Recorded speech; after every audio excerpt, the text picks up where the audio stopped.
Hey everyone, welcome back to the Gough House. If you've been here before, if you're new, welcome. I'm so glad you're here. I'm Jenny, and today I'm baking. I am going to be making a cherry galette, cherry crostata. I don't know, are you feeling French or are you feeling Italian? That's the only difference between the galette and the crostata. It's the same exact thing. The French call it the galette and the Italians call it the crostata. So there you go. Either way, it is delicious. Let's get started.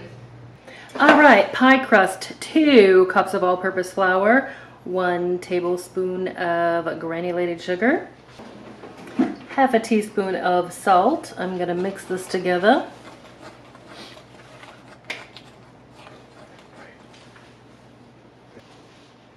I have 1 egg here. To this egg, I'm going to add 1 teaspoon of apple cider vinegar.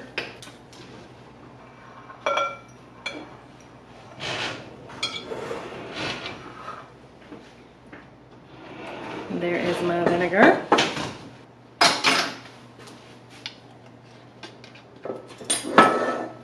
I'm going to mix it all together.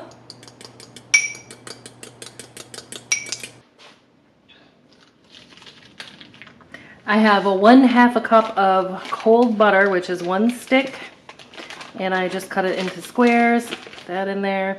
You can use salted or unsalted. Just keep in mind using salted is going to add more of a salty flavor, which with pie crust, I don't think it makes much of a difference. And then I am going to use 1/4 cup of lard. When making pie crust, I actually prefer lard. If you can find the higher quality leaf lard online, it's getting really hard to find. I can't ever find it. But if you can find that, pastries are so much better with animal fat than they are with the vegetable shortening. So, and it's funny because every time I make pie crust and use lard, when people eat the pie crust, they say, "Oh my gosh, what is in this?" They have no idea lard makes it delicious. Okay, I am going to cut this in with my pastry cutter. You can use your food processor for this. You could use 2 knives to cut this in, fork, however you like to do it. I prefer to do pie crust by hand. Sometimes I've done it. If I got a lot to do like Thanksgiving, then I'll bring out the food processor, mix it up with the butter, and then I pour it at this stage into a bowl, several batches, and then I put in the eggs and the vinegar and bring them to a crust. This is a good workout. It's good for your muscles. You ever notice if you do a lot of kitchen work, boy, you get muscles. You just build them right up. Canning, stirring up cookie dough by hand, pie crust, kneading bread dough. Oh yeah. This is a really flaky pie crust. It is so good. Okay, I am going to go ahead and add the egg. Can you see? I'm gonna go ahead and add the egg and the vinegar. And then you're gonna need extra cold water. So I'm gonna put in a good tablespoon right now. You don't want to overwork your pie crust, of course.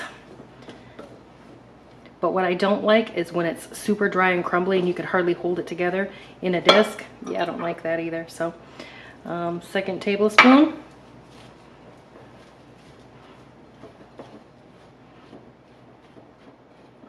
One more. As soon as I know all the bits are kind of moistened, then I can hold them together. We're good. Piece of wax paper. This was the end of my wax paper, so I just took it all out. So this bowl is heavy.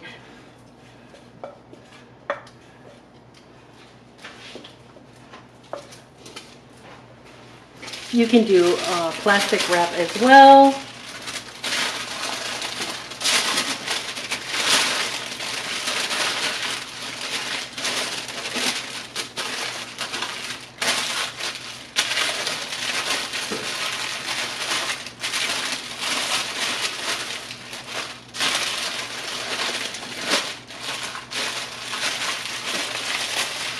Okay, now here is where you really can smush it together and form your disc.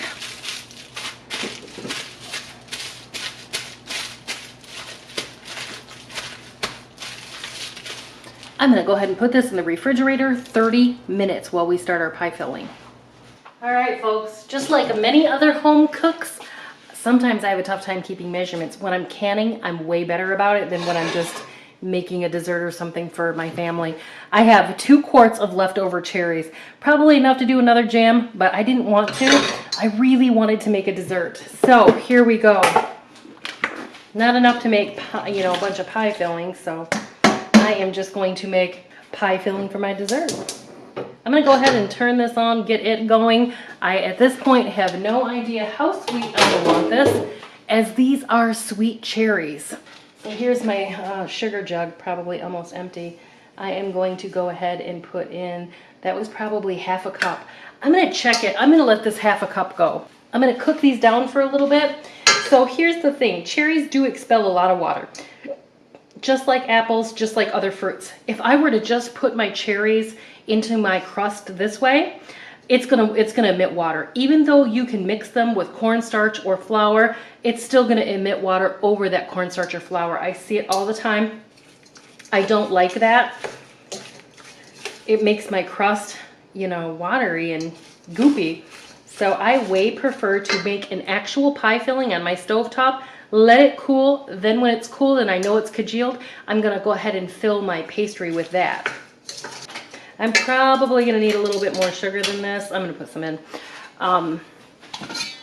That was probably not quite a half a cup since it's only a scooper.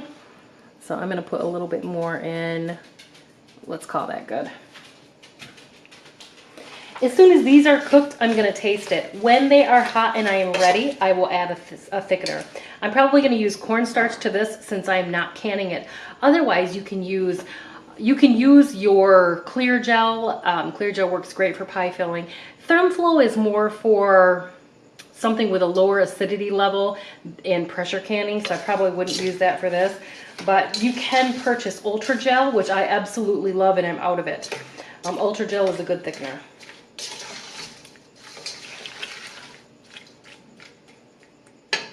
If you want to know more about thickeners, I actually have a video, and I will link that in the description box below for you if you're interested. I'm going to bring these up to a boil, and then I'm going to turn it down, and I'm going to let it simmer for about 15 minutes, and then we're going to get to tasting it and thicken it up. All right, these have been cooking for a little bit. I have about 1/4 cup of cornstarch in here, and maybe a little less water, and I don't know that I'm going to use the whole thing, so I'm going with half right this second.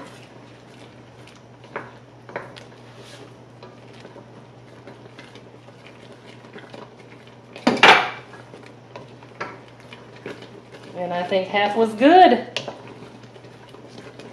So 1/8 of a cup of cornstarch and let's just say 1/8 of a cup of water.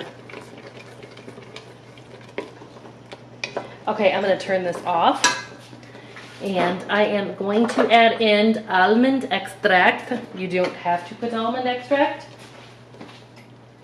You can put in some kirsch if you prefer, like a tablespoon of kirsch. You can put in a tablespoon of Di Serrano or amaretto. You could put in a tablespoon of Grand Marnier. Okay, there is my almond extract.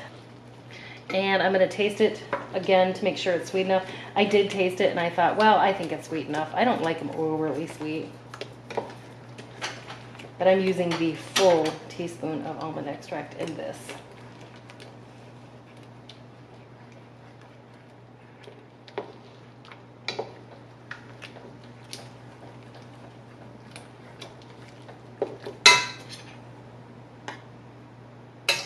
Look how gorgeous that color is. That is the perfect amount of sweetness. So 2 quarts of cherry, 1/2 cup of sugar. I'm going to let this cool slightly before I put it on my dough because I don't want it to melt my dough. I have a Silpat out. If you don't have a Silpat, you can certainly just use parchment paper, or you don't have to put anything under here, but if the filling leaks out, just know it will stick.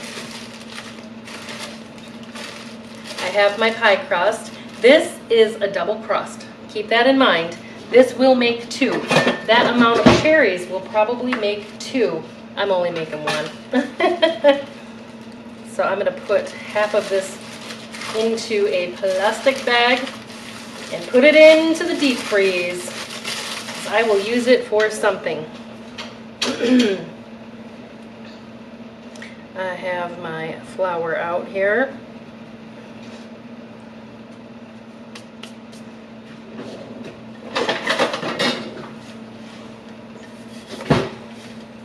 I am going to roll this out. This tart is all about being rustic. Do not worry about getting it completely round, making it look beautiful. It has nothing to do with that. This is very rustic. That wants to stick right there. And when you roll pie crust out, you start from the center out. I roll it right on this Silpat so I don't have to transfer it, and you can do the same thing on parchment paper. You just have to be very careful when you pick it up to put it on your pan.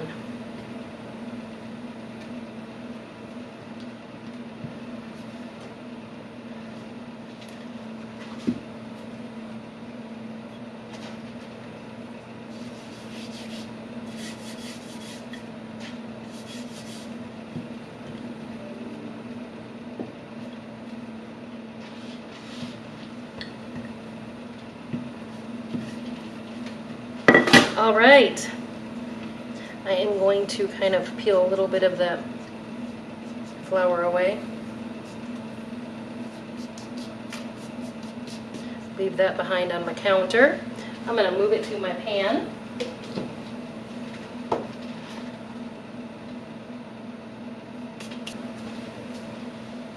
I'm going to dock it.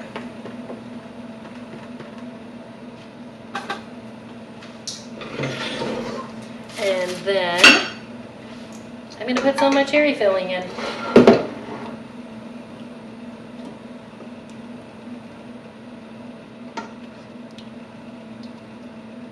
I'm hoping for leftover cherry filling because you know how good this is on ice cream. Or I could probably chuck some of it in the freezer and make a Black Forest cake. Oh my gosh, I haven't made that in a really long time. I went through a whole phase of that with my kids. My boys love that.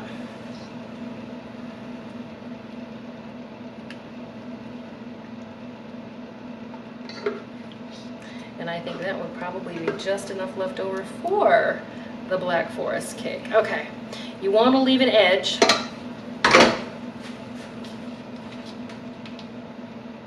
This is still a little hot. So I'm going to work quick and get this up. Oh, oh. I rolled it thin.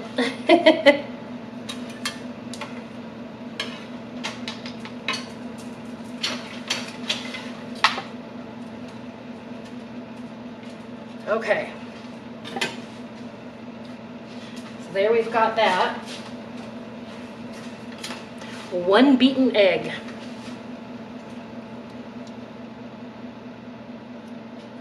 I have slivered almonds, and I am going to put some slivered almonds on the cherries about, when I've got about 15 minutes left of the baking time. I've got my oven heated to 425 degrees.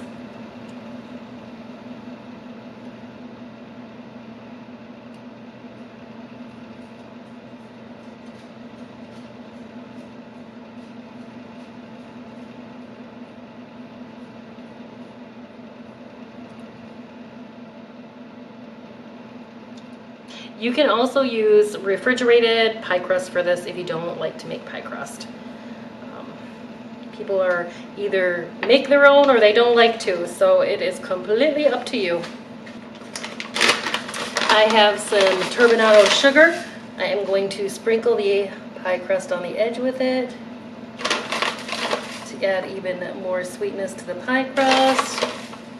This is, after all, a dessert. And because turbinado is pretty. Okay, into my 425 degree oven, 15 minutes. Then I'm going to lower the heat down to 375 for the rest of the baking time. This will take about 45 minutes. Okay, done and cooled off. Cherry crostata or galette. Are you French or Italian? Or a little of both? Who cares? It's delicious.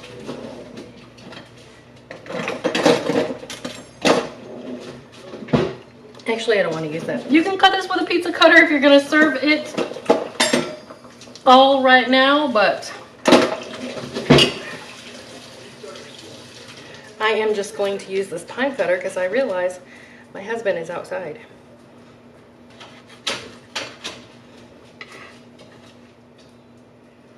Look at that. Yum. Cherry galette with ice cream or crostata. That is all there is to it. A couple pretty easy steps.